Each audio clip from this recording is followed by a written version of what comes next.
તમો દુનિયાના કોઈ પણ ખૂણામાંથી 1000 બાપને સિલેક્ટ કરો. કેટલા? 1000 બાપ. પછી કોઈ પણ ભાષાનો હોય, કોઈ પણ પ્રદેશનો હોય, કોઈ પણ દેશનો હોય, અને એને પૂછો કે દુનિયામાં સૌથી વધારે વહાલું તમને કોણ? શું કહેશે ખબર તમને? મારી દીકરી. મારી દીકરી. એટલે જ કહેવાય છે કે દીકરી એ વહાલનો દરિયો છે. બાપ માટે એક દીકરીથી વિશેષ કોઈ વ્યક્તિ દુનિયામાં ન હોઈ શકે. અને આવા સંજોગમાં કોઈ દીકરી આત્મહત્યા કરે અને એક નાની ચબરખી લખતી જાય, ચિઠ્ઠી લખતી જાય અને એમ કહે કે મારા મોત માટે મારો બાપ જવાબદાર છે, હું એને ક્યારેય માફ નહીં કરી શકું, તો એ બાપ ઉપર શું વીતી હશે અને શું घटना હશે? जी हाँ दोस्तों, मैं जिग्नेश दवे चक्रव्यूह के लिए 2 दिन से एक घटना बनी है. मैं 2 दिन से सोच रहा था इस पर बात करने का आप लोगों से, लेकिन कहीं इस घटना को मन स्वीकार नहीं कर रहा था कि कैसे हुआ. आज इस घटना की दोनों पहलू को हम बात करेंगे, दोनों पक्ष की बात को हम समझेंगे, फिर इस समाज के लिए कितनी बड़ी लाल बत्ती है, समाज के लिए कितना बड़ा ये वार्निंग बेल है, इसके ऊपर बात करेंगे.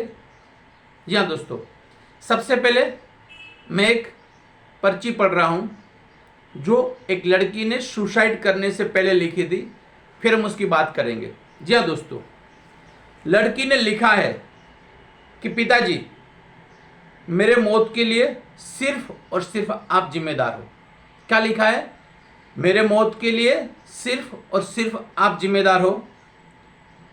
मैं आपसे बहुत नफरत करती हूँ, मैं आपसे बहुत नफरत करती हूँ, मैं आपसे कभी माफ नहीं कर पाऊंगी. आपने मुझे कभी अपनी बेटी माना ही नहीं है, बस मेरे पे ऑर्डर रखा है, हुक्म चलाया है और मेरे पे गुस्सा ही करते रहे हैं. मेरे एक एक आंसुओं की कीमत आपको चुकानी पड़ेगी. जी हाँ दोस्तों, इस लड़की, मैं नाम बोलता हूँ, जिसका नाम है दिव्या रमेश भाई डोडिया, गुजरात के कुतियाना गांव की लड़की है, तकरीबन 16-17 साल की. गुजरात के धोराजी सिटी में रॉयल स्कूल एंड हॉस्टल है, उसमें 11 साइंस में पढ़ रही थी. एक दिन रात को उसने 2 दिन पहले पंखे पे अपने आप को लटका दिया और जब पुलिस आई तो उसकी पर्ची मिली. ये छोटी सी पर्ची बहुत बड़ा सवाल खड़ा करके जाती है. मैं इस वक्त वो लड़की का पक्ष लेना नहीं चाहता हूँ कि ना उसके अपोजिट में सोच रहा हूँ, मैं लड़की के पिताजी का पक्ष में भी नहीं बोल रहा हूँ, मैं उसके, लेकिन दोनों पहलू पे हमें सोचना पड़ेगा. एक जिम्मेदार नागरिक होने के नाते हम एक समाज में रह रहे हैं, तो इस पहलू पे चर्चा होनी चाहिए, डिस्कस होनी चाहिए. ये वीडियो, ये घटना हमें अपने बच्चों के साथ शेयर करनी पड़ेगी, ताकि कल उठ के ये घटना हमारे बच्चों के साथ न हो, दूसरों के बच्चों के साथ न हो. 1 मिनट के सोच लीजिए. हम 1 मिनट पहले एक लड़की के पक्ष की बात करता हूं मैं सबसे पहले, कि लड़की की इतनी क्या मजबूरी हुई होगी, लड़की इतने अपने पिताजी से कितनी नफरत करने लगी होगी. क्यों? कि दुनिया में कोई भी व्यक्ति सुसाइड करता है तो हमेशा वो ऐसा लिख के जाता है ज़्यादातर किस्सों में कि मेरे लिए मौत के लिए कोई जिम्मेदार नहीं है, मेरे पे पढ़ाई का प्रेशर था, मेरे पे बीमारी का प्रेशर था, मैं अपने आप सुसाइड कर रही हूँ, ऐसा लिख के जाती है. लेकिन ये दिव्या ने खुलेआम अपने बाप को एक कटघरे में खड़ा कर दिया है. जी हाँ, अपने बाप को एक कटघरे में खड़ा कर दिया है. और सच्चाई क्या है शायद कभी सामने न भी आए, लेकिन ये दिव्या की कितनी बड़ी मजबूरी होगी, क्या हुआ होगा कि आखिर वो अपने बाप को इतना नफरत करते हैं और उसने अपनी जान गंवा दी, अपनी जान से हाथ धो बैठी. बात ये हो सकती है कि उसके ऊपर जबरदस्ती उसको साइंस में बिठाया हो और कुछ और पढ़ाई करना चाहती हो, एक घटना ये हो सकती है. लेकिन इसके लिए कोई लड़की सुसाइड करे, अपने बाप को जिम्मेदार ठहराए, ऐसा मैं नहीं मान सकती हूँ। हो सकता है कि बाप बेटी के रिश्तों में कुछ अच्छा न हो सकता है कि बाप अपने बेटों के बीच पार्शलिटी करता हो, ये भी हो सकता है।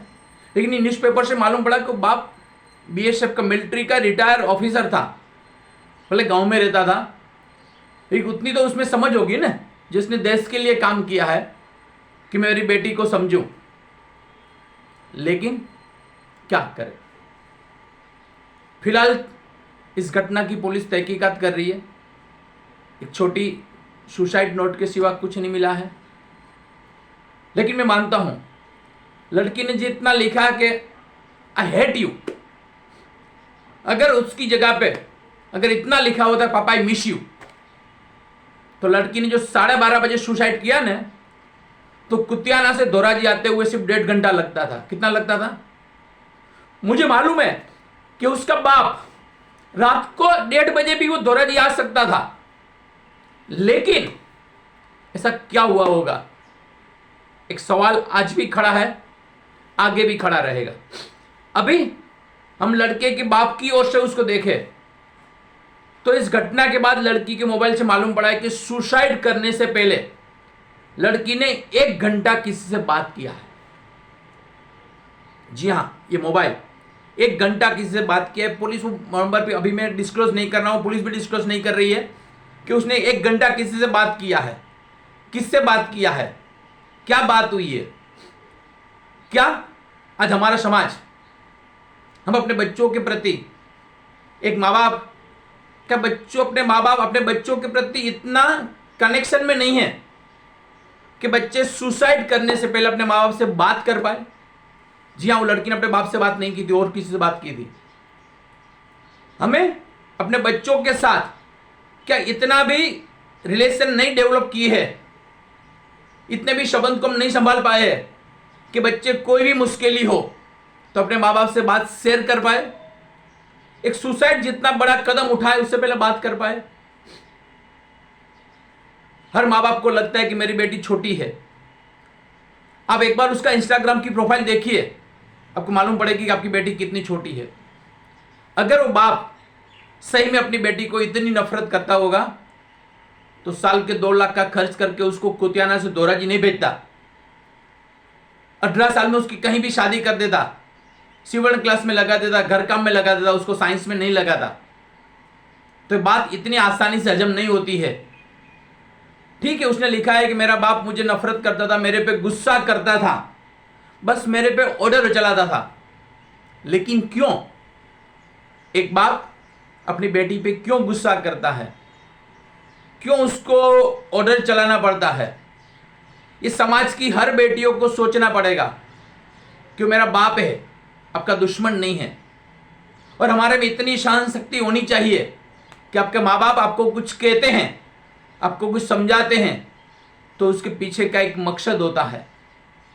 उसने पूरी दुनिया देखी हुई है, उसने पूरा समाज देखा हुआ है, समाज में क्या चल रहा है वो उसको मालूम है। और दुनिया में बाप को सबसे ज़्यादा किसी की चिंता होती है तो अपनी बेटी की होती है। यानी कि बाप जो भी कदम उठा रहा है अपनी बेटी के भलाई के लिए, अपने बेटों के भलाई के लिए, अपने संतानों की भलाई के लिए कर रहा है।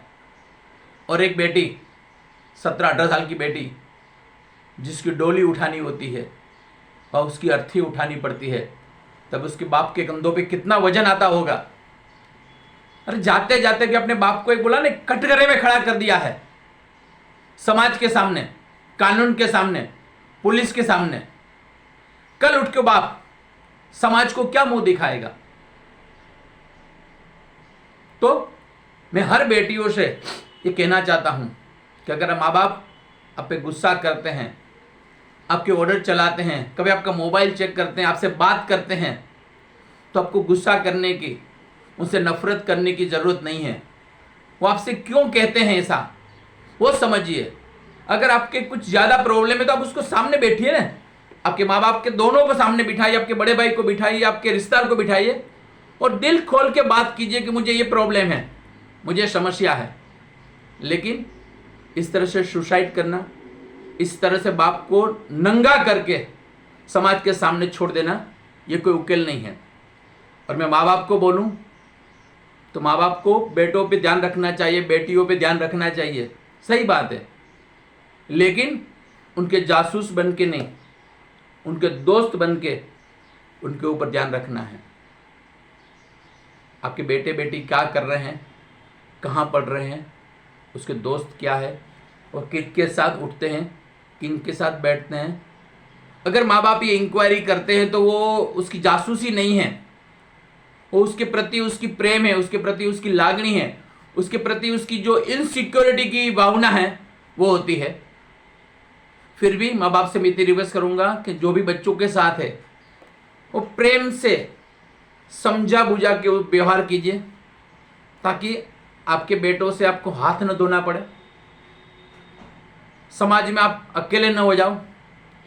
तो दोराजी की घटना, कुत्याना की घटना, ये समाज की लाल बत्ती है, वो हर माँ बाप के लिए लाल बत्ती है जो अपने बच्चों पे थोड़ा भी स्ट्रिक्ट बनते हैं।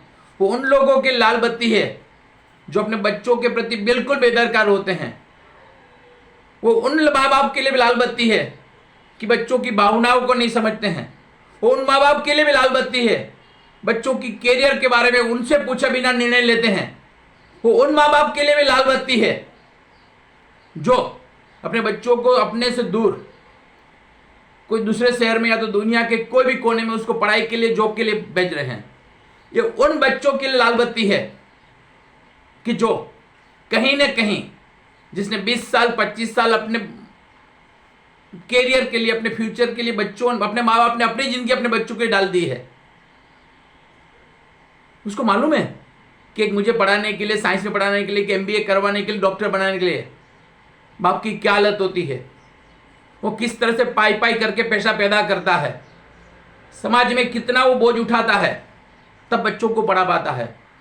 और लड़की एक झटके में चिट्ठी लेके लिख के छोड़ के मर जाती है या तो कहीं भाग जाती है, तब वो बाप पे क्या बीतती है। वो बच्चों पे ही लाल बत्ती है। अगर आपके मन में आपके माँ बाप के प्रति थोड़ी भी नफरत है तो बहुत बड़ी दुनिया है, छोड़ के भाग जाइए ना, अपने पैरों पे खड़ा होकर दिखाइए कि मैं ये कर सकती हूँ, कि मैं ये कर सकता हूँ। ये आत्महत्या करना कोई सॉल्यूशन नहीं है, और आत्महत्या करते हुए किसी को कटघरे में खड़ा करना नहीं है। ठीक है, नफरत है तो छोड़ दीजिए उनको, अपने बलबूते पे खड़ा होइए, दुनिया को दिखाइए, अपने बाप को दिखाइए, अपने बाप को दिखाइए कि मैं कर सकती हूँ। आपने नहीं किया तो क्या किया। जा दोस्तों, थोड़ा ज़्यादा हुआ, लेकिन ये जिसके जिसकी लाल बत्ती है उसको सोचना पड़ेगा। मैं दिव्या की मोक्ष के लिए भगवान से प्रार्थना करूंगा कि जहां भी जाए भगवान उसको मोक्ष दे। और मैं कानून से भी रिक्वेस्ट करूंगा कि इस घटना की पूरी तहकीकात होनी चाहिए कि सच में क्या हुआ है। अगर उसका बाप उसके लिए जिम्मेदार है तो उसको कड़ी से कड़ी सजा मिलनी चाहिए। अगर उसका बाप निर्दोष है तो उसको बाइज्जत बरी करना चाहिए। लेकिन बाइज्जत बरी करने से भी क्या होगा, उसके ऊपर तो काली टीली लग गई ना। जब बेटी ने आत्महत्या किया था तो न्यूज़पेपर के फ्रंट पेज पे 8 कॉलम में उसका बाप का फोटो बेटी का आया है। कल उठ के वो निर्दोष बरी होगा तो भी कोई भी न्यूज़पेपर के कोने में 4 लाइन में एक समाचार आ जाएगा, यानी कि उसके ऊपर जो धब्बा लग गया है वो कभी नहीं मिटेगा। तो हर माँ बाप को, हर समाज को और कानून को सोचना पड़ेगा। ये माँ बाप के बीच एक जो दूरियां बढ़ रही है, बाप बच्चों के पेरेंट्स के बीच, वो दूरियां कहीं ना कहीं कम होनी चाहिए। उसके लिए माँ बाप, शिक्षक, काउंसिलर, समाज के वड़ील, समाज की संस्थाएं, सबको आगे आना पड़ेगा। एक कहवाते समाज सेवक है, समाज के लेखक है, वक्ता है, स्पीकर है, समाज सुधारक है, अपने आप को 24 घंटा यूट्यूब पे, फेसबुक पे, व्हाट्सएप पे, मीडिया पे जो ज्ञान की गंगोत्री बहाते हैं, उनको भी आगे आना पड़ेगा कि क्या चल रहा है। हमारी भी जिम्मेदारी बनती है कि माँ बाप, ये जो लोग हैं, उसको ब्रिज बनना पड़ेगा बच्चों और माँ बाप के बीच में। जी हाँ दोस्तों, सोचिए, समझिए, इस वीडियो को वो हर माँ बाप तक पहुंचाइए, हर बेटो बेटी तक पहुंचाइए, ताकि ये समाज के लिए जो प्रश्न खड़ा हुआ है उसका कोई हल निकले, उसका कोई सॉल्यूशन निकले। मैं चाहता हूँ समाज में आगे जाके कोई लड़का या कोई लड़की इस तरह से सुसाइड न करें, इस तरह से अपने माँ बाप को कटघरे में खड़ा ना करें। और क्या बोलूँ दोस्तों, बस कल कुछ और बोलूँगा और सब्जेक्ट के लिए आज के लिए इतना है। धन्यवाद।